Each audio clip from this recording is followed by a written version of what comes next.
जय हिंद सभी साथियों को। जैसा कि मैंने अपने YouTube चैनल पर एक शॉर्ट वीडियो में बताया था कि आपको अपने गुरु भाई जो कि सब इंस्पेक्टर के पद पर इस समय नोएडा में तैनात है उससे मिलवाने जा रहा हूं, क्योंकि उसका जो पर्सनल आपका एक्सपीरियंस रहेगा इस वीडियो में आपके साथ शेयर करेंगे कि उसने कम टाइम में अपना दरोगा की तैयारी किस तरीके से की, क्योंकि आपका एग्जाम दिसंबर में होने के पूरी चांस है कि मिड दिसंबर में आपका एग्जाम करा लिया जाएगा। तो भाई के साथ अपना पर्सनल एक्सपीरियंस शेयर करने के लिए मैं नोएडा जा रहा हूँ।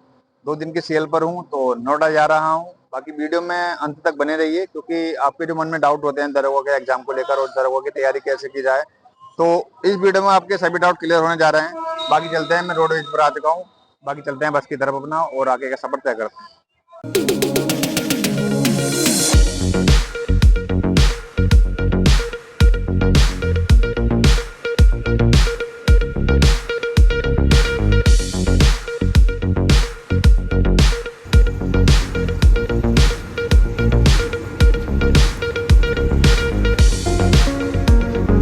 तो भाई जय हिंद सभी छात्रों को, स्वागत है आपका मेरे यूट्यूब चैनल में। आशा करता हूँ कि आप सभी ठीक होंगे और आप सभी की तैयारी बहुत अच्छे से चल रही होगी।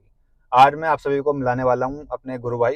सबसे पहले बताता हूँ कि गुरु भाई क्या होता है। देखिए, गुरु भाई होता है जैसे आप लोग क्लास में होते हैं तो आपका क्लासमेट बोलते हैं, तो हम दोनों के गुरु भाई हैं। भाई का नाम है दिव्य प्रताप, अब इस समय सब इंस्पेक्टर की पोस्ट पर नोएडा में तैनात है।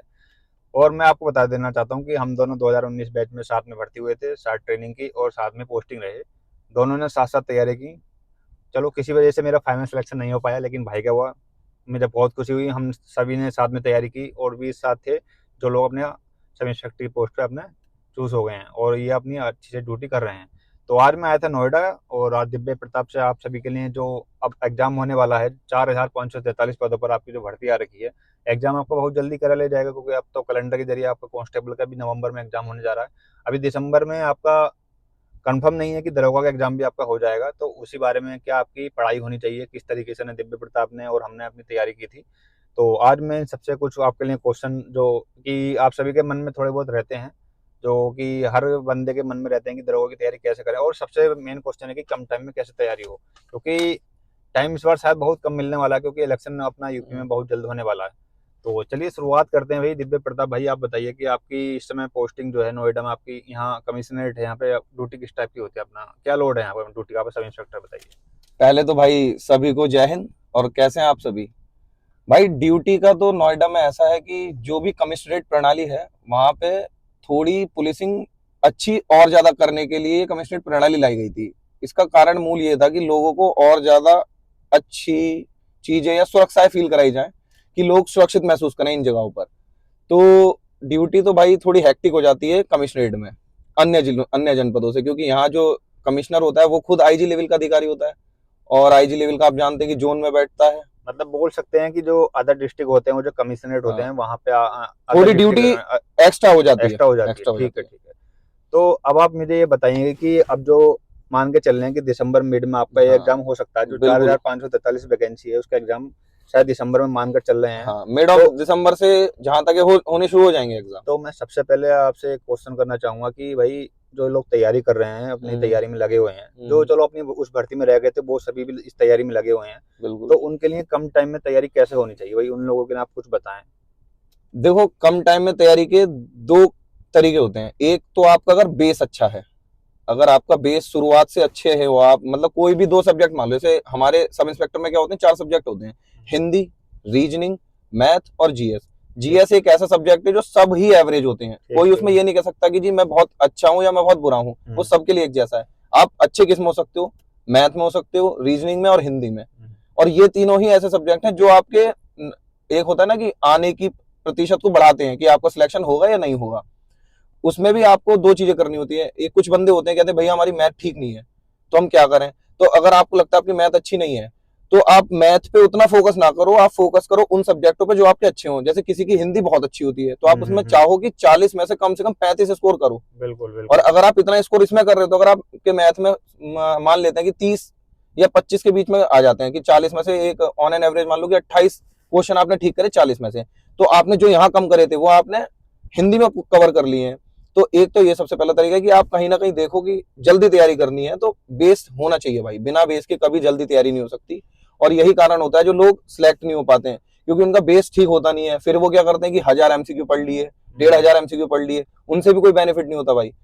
जब मुझे पता ही नहीं है ये चीज हो क्यों रही है, तो मैं इस चीज को आगे भी कैसे एक्सप्लेन करूंगा।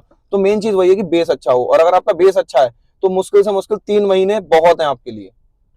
अच्छा एक बात बताइए कि मतलब ये 4 सब्जेक्ट हैं अपने, इसमें 2 ऐसे सब्जेक्ट कौन से जिसमें हम अच्छे स्कोर कर सकते हैं, जिससे हमारे नंबर बूस्ट हो जाएं, वो बताइए आप। आपके अकॉर्डिंग कौन से 2 सब्जेक्ट ऐसे हैं जिसमें नंबर बहुत अच्छे हम ला सकते हैं 40 में से? भाई मेरे पर्सनल 2 सब्जेक्ट थे, मैथ और रीजनिंग, हाँ भाई, जो मैंने मैथ के तो हाँ, तुम कीड़े थे भाई, ये तो हम जानते हैं। तो मैथ और रीजनिंग। हाँ मतलब मेरे पर्सनल फेवरेट इसलिए हैं क्योंकि यही 2 ऐसे सब्जेक्ट हैं, अगर आपने पता है और आपने लगा दिया ऑप्शन पे टिक तो कंफर्म ही होगा, या तो सही होगा या गलत होगा, उसमें आप द्वंद में नहीं रहोगे कि नहीं भाई हो भी सकता है नहीं। जैसे मैं बताऊं जीएस में आप पॉलिटी अच्छी आती है हमारे इसमें, हाँ सब इंस्पेक्टर पॉलिटी में और पॉलिटी का अच्छा पोर्शन रहता है, मौलवी। और लमसम 40 में से मान के चलो आप 6 से 7 क्वेश्चन आएंगे ही आएंगे, नेचर है उस पेपर का कि 6 से 7 क्वेश्चन पॉलिटी फेंकती है। फिर उसमें आप क्या करोगे कि आर्टिकल्स होते हैं, अब 395 आर्टिकल तो लिखे हुए हैं पर हो चुके हैं वो 552, ऑलमोस्ट 452, सॉरी 452 तक हो चुके हैं, तो आप उन्हें सबको तो याद करोगे नहीं।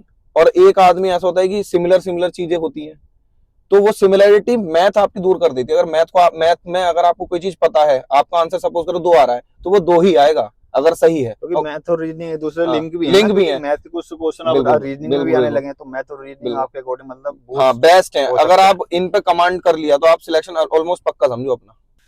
तो दिव्य प्रताप भाई एक बात और बताइए कि अब देखिए सितंबर चला गया है, अक्टूबर और नवंबर, हम दिसंबर मान के चल रहे हैं कि हाँ एग्जाम मिड दिसंबर में करा लिया जाएगा। बिल्कुल। तो उसके लिए मतलब कोई बंदा तैयारी कर रहा है, तो उसमें 2 महीने में आपको कैसे तैयारी करे कि उसका सिलेक्शन इस बार हो ही जाए किस तरीके, क्योंकि कंपटीशन बहुत हार्ड होने बहुत वाला है। हार्ड हो गया भाई। आपके टाइम में 9,000 कुछ वैकेंसी थी, इस बार हाँ 4,543 ही और वैकेंसी देने उसमें वाले भी एक एडवांस बताऊं कि जब हमारी भर्ती थी 9,534 की, उसमें फॉर्म पड़े थे 12 लाख के लमसम। हैं जी। इस बार 15 लाख कुछ इस बार 15 लाख पड़े हैं, हमसे भी 3 लाख फालतू पड़े हैं और जॉब आधी हो गई है। हाँ। हालांकि हमारी जो फाइनल मतलब भर्ती थी उसमें 7,000 लोग ही सिलेक्ट हुए थे, 2,500 सीटें हमारी भी खाली रह गई थी। हम्म। और ये नियम है, चाहे कितनी भी सीटें कम हो इसमें भी खाली रह जाएंगी, क्योंकि लोग पढ़ रहे हैं पर वो अप्रोच के साथ नहीं पढ़ रहे हैं जिससे वो सिलेक्शन ले सकें। तो इसमें मैं एक और राय देना चाहूंगा कि आप ना जब भी पूरे दिन की एक पढ़ाई को जब खत्म करो, या जैसे आज मेरा सब पढ़ लिया मैंने, उसके बाद एक प्रैक्टिस सेट जरूर लगाओ। अगर पूरा नहीं लगा रहे हो कि रोजाना 2 घंटे हर कोई बोर हो जाएगा प्रैक्टिस सेट से लगा लगा के, तो आप इंडिविजुअल सब्जेक्ट का लगाओ कि एक दिन हिंदी का लगा लिया, एक दिन मैथ का लगा लिया। तो उससे क्या होगा कि एक जो कंपटीशन वाली फील होती है कि जब आदमी कंपटीशन में बैठता है तो अलग दिन होता है भाई वो, और वही दिन डिसाइड करता है कि या तो तुम हीरो या जीरो हो। फिर कोई नहीं पूछेगा तुम कैसे पढ़े, कितने पढ़े, क्या पढ़े। अगर तुम उस दिन कर गए तो तुम पार कर गए अपने आप को। तो एक तो ये चीज हमेशा ध्यान रखना कि प्रैक्टिस सेट से कभी मत भाई भागना, प्रैक्टिस सेट मस्ट होता है, और ये पेपर को, ये नेचर को बताता है कि तुम्हें उसे कैसे डील करना है। अच्छा मतलब जैसे ये प्रीवियस ईयर के आपके क्वेश्चन होते हैं, उसमें आपका क्या रोल रहता है इसमें? मतलब उसकी प्रैक्टिस करना तो क्या हाँ आपको देखने को प्रीवियस ईयर से देखो 2 बेनिफिट होते हैं, एक तो आपको ये पता लग जाता है कि पेपर का पैटर्न कैसा है, और ये हर कोई आंकलन नहीं करता जब तक पेपर नहीं देख लेता कि इस बार पेपर कैसा आएगा। किसी को एग्जैक्ट तो पता नहीं होता क्योंकि फ्यूचर कोई देखता नहीं है। दूसरी चीज, प्रीवियस ईयर निकालने से एक कॉन्फिडेंस आ जाता है कि अगर मैं पिछले साल वाले पेपरों में जो आए थे उनमें मैं इतना स्कोर कर रहा हूँ, तो हाँ मैं श्योर हूँ कि इस बार मेरा सिलेक्शन हो जाएगा। ये कॉन्फिडेंस बूस्टर की तरह काम करता है प्रीवियस पेपर देना। अच्छा इस बार क्योंकि कंपटीशन तो बहुत हार्ड होने वाला भाई कि, बिल्कुल। तो इस बार सेफ स्कोर मतलब कितने क्वेश्चन पे होना चाहिए आपके अकॉर्डिंग? मतलब 120 30, क्योंकि आपके टाइम में भी शायद 126 हाँ जनरल की 120 प्लस थी हमारे टाइम हाँ, में तो जनरल की। मतलब कितना लेके चलना चाहिए स्कोर भाई, क्या सिलेक्शन हो भाई जाए? 115 प्लस तो हमेशा रहता है, 115 प्लस जिस तो हिसाब से भीड़ बढ़ चुकी है। उससे कम तो होना कोई उससे कम तो मतलब ही देखो नहीं है। मतलब ही नहीं है, क्योंकि भीड़ इतनी है। वो दौर चलेगा जब आदमी 100 क्वेश्चनों में सिलेक्शन ले लेता था। 115 सबसे कम बता रहा हूं मैं, कि अगर इससे भी कम आ रहा है तो फिर भाई आपकी तैयारी में कहीं ना कहीं कमी है। आप खुद को रिव्यू करो कि मैं कहाँ गलत हूँ, और अपने आप को देखो कि मैं इसे कैसे सही कर सकता हूँ। अच्छा इस बार एक क्वेश्चन और मतलब बहुत डाउट में चल रहा है कि भाई ऑनलाइन, वो तो ठीक है कंफर्म हो चुका है कि हाँ ऑनलाइन होगा एग्जाम या ऑफलाइन होगा, हाँ तो इस बार आपका ऑफलाइन ऑफलाइन होने वाला हाँ है, तो पेपर तो भाई ऑफलाइन है। बहुत, ये बहुत बड़ा डिफिकल्ट हो गया कि भाई कि ऑफलाइन में आपको 2 घंटे मिल रहे हाँ हैं, हाँ 160 हाँ क्वेश्चन होने वाले हैं भाई, तो दो बिल्कुल। घंटे में आपको ये कैसे कवर हो पाएंगे, इसका कुछ बताइए। देखो इसके भी 2 बेनिफिट हैं। हमारा जो पेपर था वो ऑनलाइन था, तो बेनिफिट बता रहा हूँ मैं पहले ऑफलाइन के। ऑफलाइन के बेनिफिट ये है कि जब आप पेपर को देखोगे ना तो आपके पास चीजें होंगी कि जैसे आपने एक क्वेश्चन है उसके जस्ट नीचे एक अगला क्वेश्चन है, आपको उसके लिए स्क्रीन चेंज नहीं करनी पड़ेगी। हमारे टाइम में ऑनलाइन में क्या था कि पूरी स्क्रीन पर सिर्फ एक क्वेश्चन होता था, हम एक समय में एक ही क्वेश्चन देख पा रहे हैं, पर आप एक समय में 4 क्वेश्चन देख सकते हो। तो कई बार ऐसा होता है कि किसी आप क्वेश्चन पे अटक गए हो, और ये ह्यूमन टेंडेंसी होती है, कोई कितना भी कह ले कि मैं क्वेश्चन स्किप कर देता हूँ, नहीं करता है। ये ईगो चलता है उस समय व्यक्ति का उसके साथ कि ये वाला क्वेश्चन साला मुझसे हो क्यों नहीं ये रहा। करना ही है। हाँ, क्योंकि मैंने तो मेहनत करी थी, मैं तो अपने दिमाग में भाई बिल्कुल सबसे सुप्रीम बंदा मैं ही हूँ उस दिन। तो मैंने तो मेहनत करी थी, फिर मुझसे ये क्वेश्चन हो क्यों नहीं रहा। तो सबसे अच्छी चीज यही है कि आपके जो उस एक पेपर पे जो 4 क्वेश्चन होंगे, आप सपोज करो पहला नहीं आया, दूसरा नहीं, तीसरा हो गया, तो वो कॉन्फिडेंस बूस्ट होता रहेगा, क्योंकि भाई 160 के 60 क्वेश्चन किसी को नहीं आते। आते आपको वही है 120 से 130 क्वेश्चन ही आपको आते होते हैं, बाकी वो 30 क्वेश्चन पे आप तुक्का मारते हो या वही मिस जज करोगे, जज करोगे, वो आपका लक है कितना होता है। आप ऑन एन एवरेज 80 से 85% ही किसी पेपर को ढंग से अटेम्प्ट करते हो, और बाकी के 15% आपका लक होता है, वो नेचर है, और यही हर पेपर का नेचर होता है। एक बात और बताइए कि ये जो प्रैक्टिस सेट वाली बात अभी आई थी, ये प्रैक्टिस सेट मतलब किस तरीके से लगाए जाए, या मतलब पर डे लगाया जाए या वीक में एक बार लगाए, तो उसके बारे में थोड़ा बताइए। प्रैक्टिस सेट का भाई देखो ऐसा है कि आप रोजाना एक इंडिविजुअल सब्जेक्ट का लगाओ। जैसे आप ये सोच लो मंडे टू सैटरडे की, मंडे को मैं हिंदी लगा लेता हूँ। मतलब हर सब्जेक्ट लेके चलना है ना हाँ प्रॉपर? भाई, किसी चीज में छोड़ना नहीं है। आप ये नहीं सोच सकते कि पहले मैं ये चीज खत्म कर लूं फिर वो कर लूंगा, वो दौर चला गया है। चीजें साथ लेके चलनी पड़ेंगी, ये मस्ट है।